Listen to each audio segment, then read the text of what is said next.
You've been lied to about World War II leaders your entire life. And the worst part? These myths are still being taught in schools today. I'm about to destroy everything you thought you knew about the most powerful men during the deadliest war in human history. World War II shaped the modern world in ways we're still dealing with today. But here's the problem. Most of what we think we know about the leaders who controlled the fate of millions is actually wrong. These aren't just small mistakes either. We're talking about massive lies that completely change how we understand the war. Some of these myths make leaders look better than they were, while others make them look worse. And today, we're going to break down the most shocking ones that historians have been trying to correct for decades. The biggest issue with World War II history is that most of it was written by the winners. And when winners write history, they tend to make themselves look pretty good while making the other side look as evil as possible. But it's way more complicated than that. Both sides used propaganda during the war, and a lot of that propaganda stuck around long after the fighting stopped. Schools still teach simplified versions of events because the real story is messy and doesn't fit into neat little boxes of good versus evil. The leaders on all sides were complex people who made both brilliant and terrible decisions, but we've turned them into cartoon characters instead of understanding who they really were. What makes this even worse is that these myths affect how we see modern politics and world events. When we don't understand what really happened back then, we can't learn the right lessons for today. So let's dig into these myths and figure out what's real and what's complete nonsense. Let's start with probably the biggest myth about Winston Churchill. Everyone thinks he was this perfect hero who saved Britain single-handedly. And sure, his leadership during the war was important. But here's what they don't tell you. Churchill was actually responsible for some absolutely horrible decisions that killed thousands of people. The Bengal Famine of 1943 killed between 2 and 3 million people in India. And Churchill's policies made it way worse than it needed to be. When his advisors told him people were starving, he basically said it was their own fault for breeding like rabbits. Yeah, the great hero of democracy said that.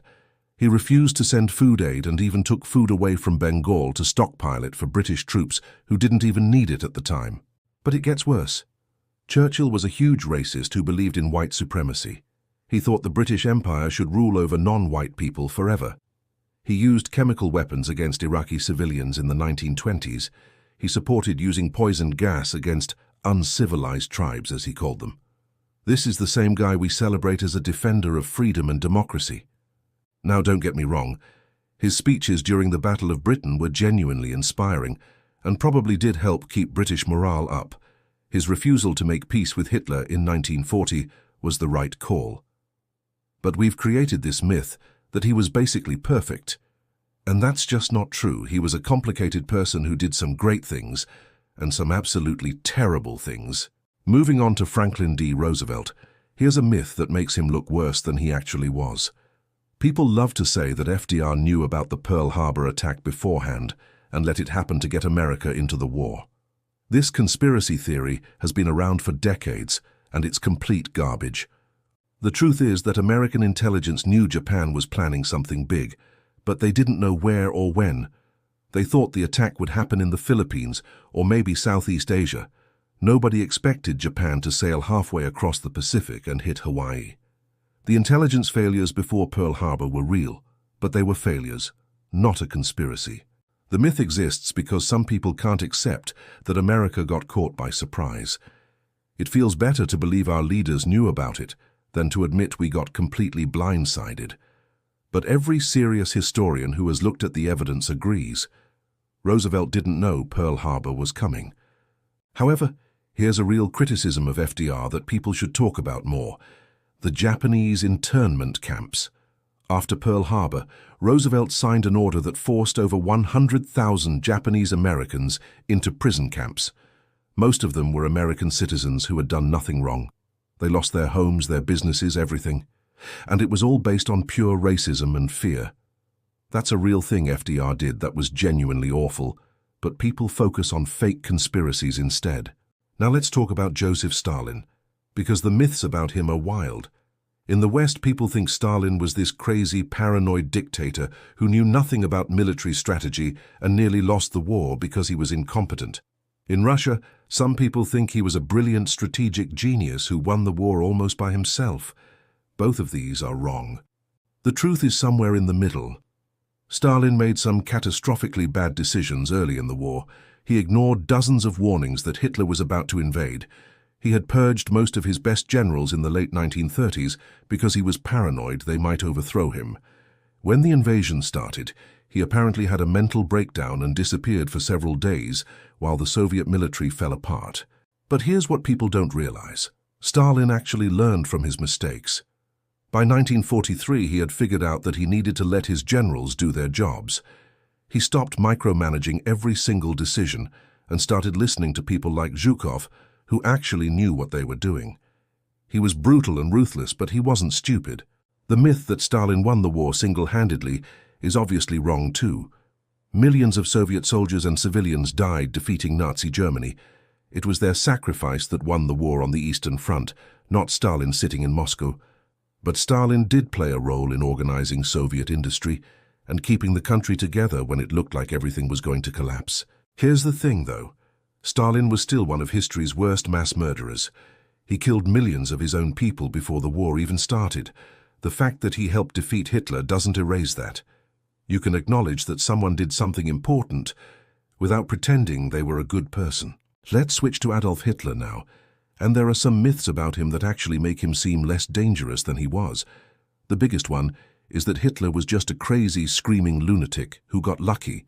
People see clips of him giving angry speeches and think he was just some random maniac who accidentally took over Germany. That's dangerous because it's not true. Hitler was actually smart in a lot of ways, especially when it came to manipulating people. He understood propaganda better than almost anyone. He knew how to use economic anxiety and national humiliation to gain support. He made alliances with powerful business leaders and military officers who thought they could control him. They were wrong, but Hitler was clever enough to make them think they were in charge until it was too late. The myth that Hitler was incompetent militarily is also more complicated than people think. He made some genuinely stupid decisions, like declaring war on the United States right after Pearl Harbor, or refusing to let his armies retreat when they needed to. But he also made some smart moves early in the war. The strategy for invading France in 1940 was risky, but it worked perfectly. The problem is that Hitler started believing his own propaganda. After the early victories, he thought he was a military genius and stopped listening to his generals. That's when things started going wrong. But we need to understand that Hitler was dangerous precisely because he was smart enough to fool millions of people. If we just dismiss him as a crazy person, we might miss the warning signs when someone like him shows up again. Another huge myth is that all the Nazis were these evil monsters while all the Allies were heroes. The reality is that war crimes happened on all sides. The bombing campaigns against German and Japanese cities killed hundreds of thousands of civilians. The firebombing of Dresden and Tokyo were designed to kill as many people as possible. The atomic bombs dropped on Hiroshima and Nagasaki killed mostly civilians. Now you can argue these were necessary to end the war and save lives in the long run. But we need to be honest about what happened. Cities full of regular people were deliberately targeted and destroyed. Kids, old people, everyone. That's what total war looks like, and it's ugly no matter who's doing it. This doesn't mean the Allies were just as bad as the Nazis. The Holocaust was unique in its systematic attempt to exterminate entire groups of people, but pretending that only one side did terrible things isn't historically accurate, and it doesn't help us understand how wars actually work. Let's talk about Benito Mussolini for a second, because there's this myth that he was just a joke who couldn't do anything right.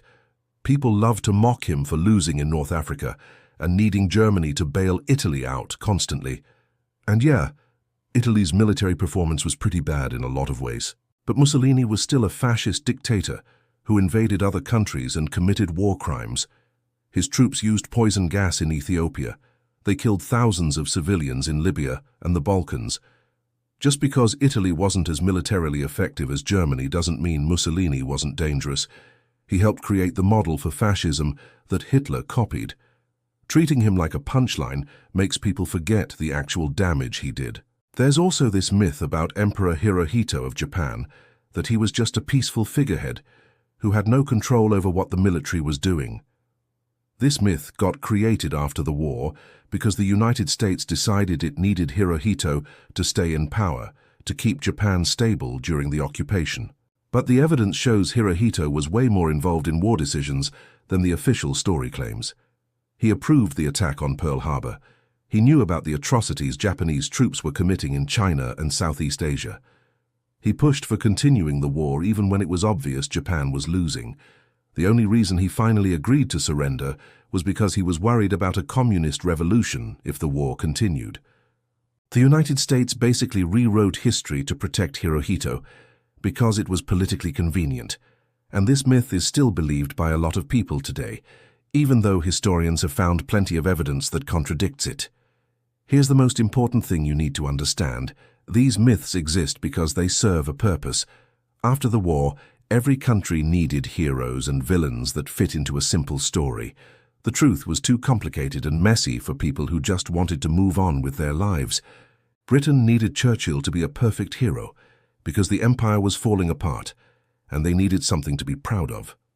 America needed to believe FDR was flawless because they were becoming a superpower and wanted to feel good about it. Russia needed Stalin to be a genius because millions had died, and they needed it to mean something. Japan needed Hirohito to be innocent because the alternative was too painful to accept.